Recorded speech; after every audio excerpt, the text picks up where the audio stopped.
me and Kobe became, before that, we went to the Olympics before that, we became very close.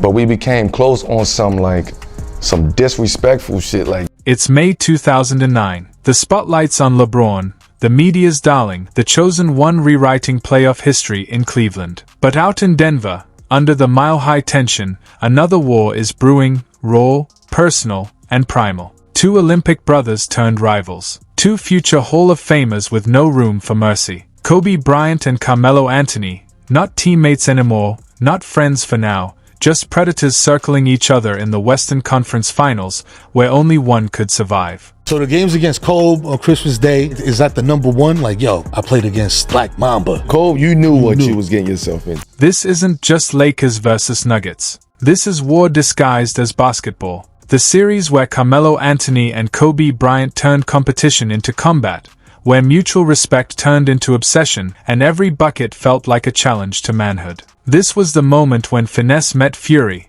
when talent met will, and when we learned that championship heart isn't something you talk about, it's something you bleed for.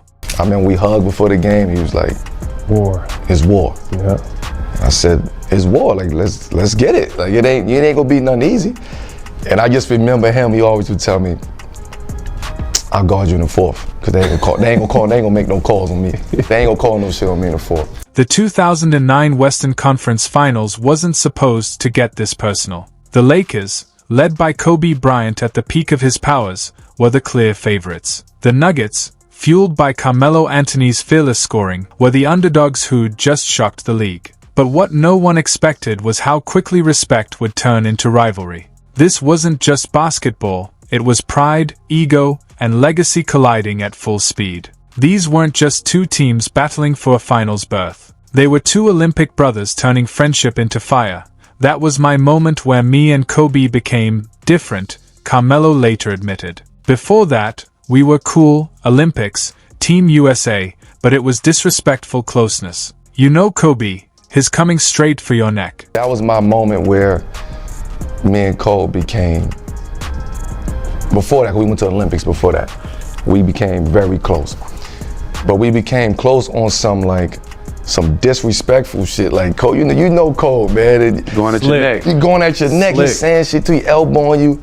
I had my braids back then too, so he touching my hair. I'm like, y'all don't like what the fuck. The Lakers had stormed through the first two rounds like a machine. Kobe was averaging 30 a night, dissecting defenses with surgical precision, looking like a man possessed. Meanwhile in Denver, Carmelo was finally having his moment, dropping 26 per game, answering every critic who ever questioned his playoff heart. But this series wasn't about numbers anymore. It wasn't about schemes or rotations. It was about legacy. Two players, one throne. This was about who would rise into basketball immortality, and who would be left watching from the shadows. Will this championship be special, or just the same, doing it without Shaquille?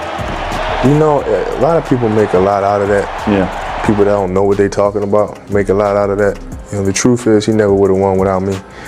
And we would never would have won without Fisher, Robert, Horry, Phil, and everybody else. Staples Center, May 19, 2009. The Lakers crowd came expecting a coronation, but what they got was a declaration of war. Kobe Bryant opened the series the only way he knew how, ruthless, calculated, surgical. 40 points on 16 of 31 shooting. Every bucket was a message. The Black Mamba was locked in. But what nobody saw coming was Carmelo Anthony refusing to flinch. While most stars crumbled under Kobe's psychological chokehold, Melo stared him down and fired right back. 39 points on 15 of 24 shooting. Shot for shot, blow for blow. Every Kobe jumper echoed with an answer from Denver's number 15. People don't understand, Charles Barkley said mid-broadcast. Carmelo's not just talented, he's fearless. That's the only thing that works against Kobe Bryant. He is the best scorer. Kevin Durant is second, but the best offensive player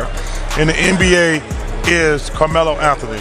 The problem for the Lakers? Carmelo Anthony wasn't just matching Kobe's skill, he was bullying him physically. Using his size and strength, Melo attacked the boards like a man possessed, ripping down offensive rebounds and turning them into second-chance daggers. 4 putback layups, 2 trips to the line, every possession was a statement. The Lakers escaped with a 105-103 win, but the message was clear: this wasn't going to be the sweep everyone predicted. Something had shifted. If Game 1 was about firepower, Game 2 was about psychological warfare. Kobe, ever the master manipulator, set the tone before tip-off. As Melo stretched near half-court, Kobe walked over, smirked, and whispered two words that turned friendship into battle: it's war.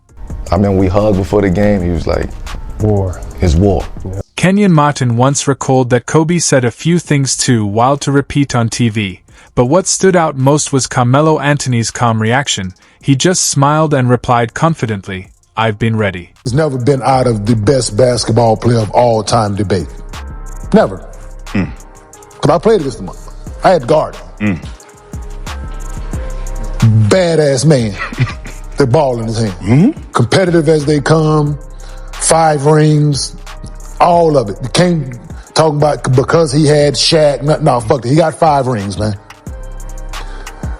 And he is who he is. During our generation of playing, my 15 years of playing basketball, Kobe Bryant was the best basketball player in the National Basketball Association. That game turned into a lesson in pure, competitive fire. Every possession felt like a battle, every shot fought for as if it were Game 7 of the finals. The energy was electric, almost overwhelming. Kobe erupted for 49 points, an unreal performance on the road in the conference finals. Yet Carmelo answered with 34 points and 10 rebounds of his own, standing tall the entire time. He never backed down, never looked scared, not even for a second. But to see if I was where I was gonna stand at. You know what I'm saying? And that's how, like, we grew, man. And That's when it hit everyone. This series was something different. Magic Johnson summed it up perfectly afterward. You had two killers out there, no friendship, just pure hunger to win. The Lakers might have been up 2-0, but the storyline was shifting fast. This wasn't David versus Goliath anymore, it was Ali versus Frazier. On May 23, 2009, at the Pepsi Center, high above sea level at 5,280 feet, the atmosphere was electric. Denver had been written off before the series began, down 2-0 and expected to crumble under pressure. But instead of folding, Carmelo came out blazing. He dropped 15 points in the first quarter on a flawless 6-4-6 shooting, added another 12 in the second, and by halftime, he had 27. The Lakers weren't just surprised, they were rattled. I think I caught Cole one time on Christmas. Y'all both had 34. Yeah, but that was a game that was like, this is Christmas in LA. That was Melo versus Kobe. Yeah, like I knew that. And he knew that. Yeah, we want to win, but it ain't matter what. I know the stipulations of this game. Right. He knows the stipulations of this game. Let's go. And was he it's talking Christmas. Shit? Like, everybody's watching. The whole world is watching. I'm shooting this 1,000 times. Like, well, you know what we're here for. Fuck you passing the ball for. Like, so was he telling you that shit? Like in Italian? Like, yo, shooting the ball molto bene.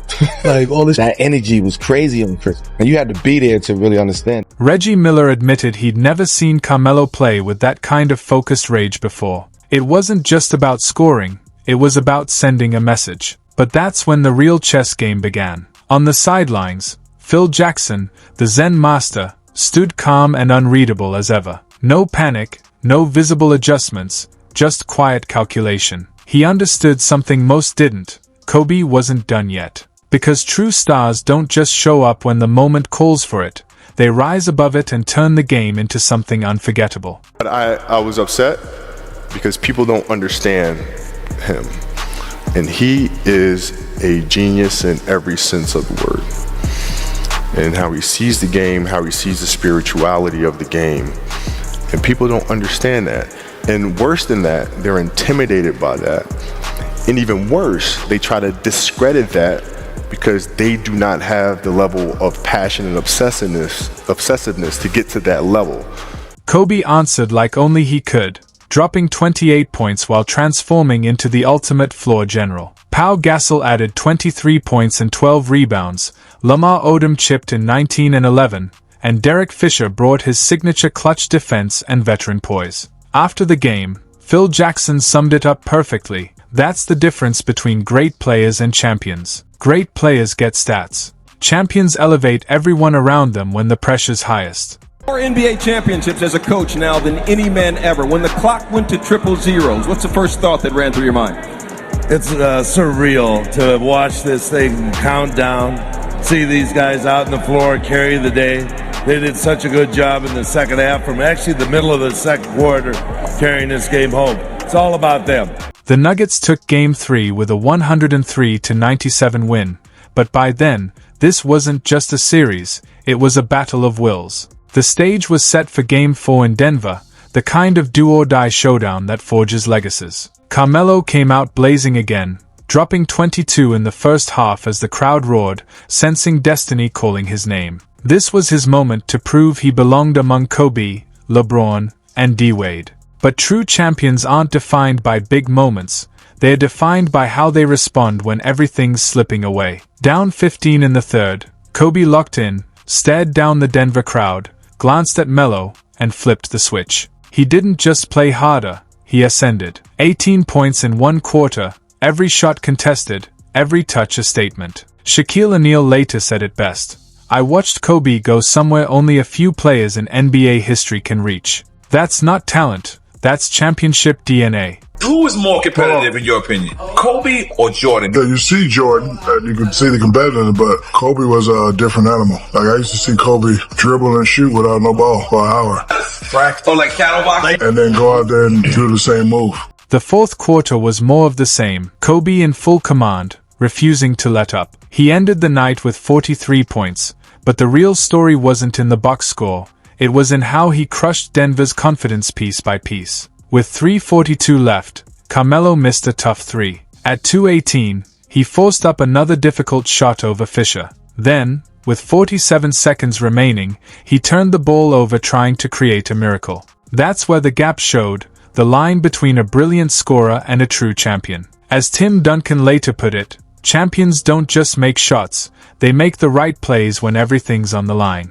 Competition brings the best out of you, and that's what he always did. You always had to be at your best and bring your best from start to finish if you were playing against him or any of his team. The Lakers dominated Game 5, winning 120-101, tying the series at 2-2, but the tide had clearly turned. Back in Los Angeles, the Staples Center was electric, fans already dreaming of another finals run. Yet this was the moment Carmelo Anthony proved he wasn't just part of the conversation, he belonged in it. Coming off a crushing loss and walking into enemy territory with everything on the line, Melo delivered one of the most overlooked clutch performances in playoff history. 38 points, 13 rebounds, and 5 assists, all with absolute composure. He played like a man built for chaos, cool, fearless, and unstoppable. Years later, Allen Iverson summed it up perfectly. People forget how cold-blooded Carmelo was in that series.